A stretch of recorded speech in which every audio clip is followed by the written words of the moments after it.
Kebutuhan pokok jelang dan saat perayaan hari besar cenderung meningkat, dipengaruhi tingginya konsumsi masyarakat.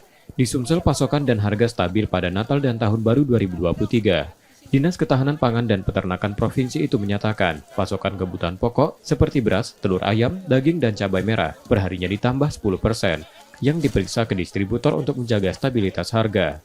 Selain itu, operasi pasar murah juga dibuka di kabupaten dan kota, di permukiman warga dan jauh dari pasar agar tepat sasaran.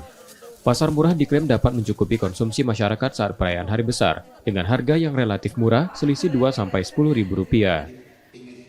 Jadi gini, sesuai dengan data yang kita kumpulkan melalui enumerator kita di kabupaten kota, baik itu harga maupun ketersediaan, bahwa untuk sampai tahun baru nanti insya Allah kita bisa memenuhi dan semuanya dalam keadaan cukup, dan mudah-mudahan harga juga jadi stabil, apakah itu bawang merah, telur, cabai dan sebagainya.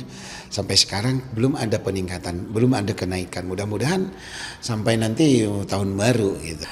Nah, untuk pasar murah mungkin kabupaten kota yang akan melaksanakan. Kalau dari dinas sendiri kemarin yang terakhir tanggal 9 Desember, tapi kami belum berkoordinasi belum itu dengan perdagangan. Tapi kabupaten kota, Kota Madya Palembang masih mereka melakukan operasi-operasi pasar murah.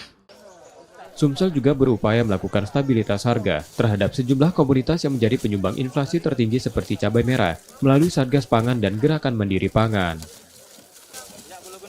Reski Oktora, Muklas Diferensial, Kompas TV, Palembang, Sumatera Selatan.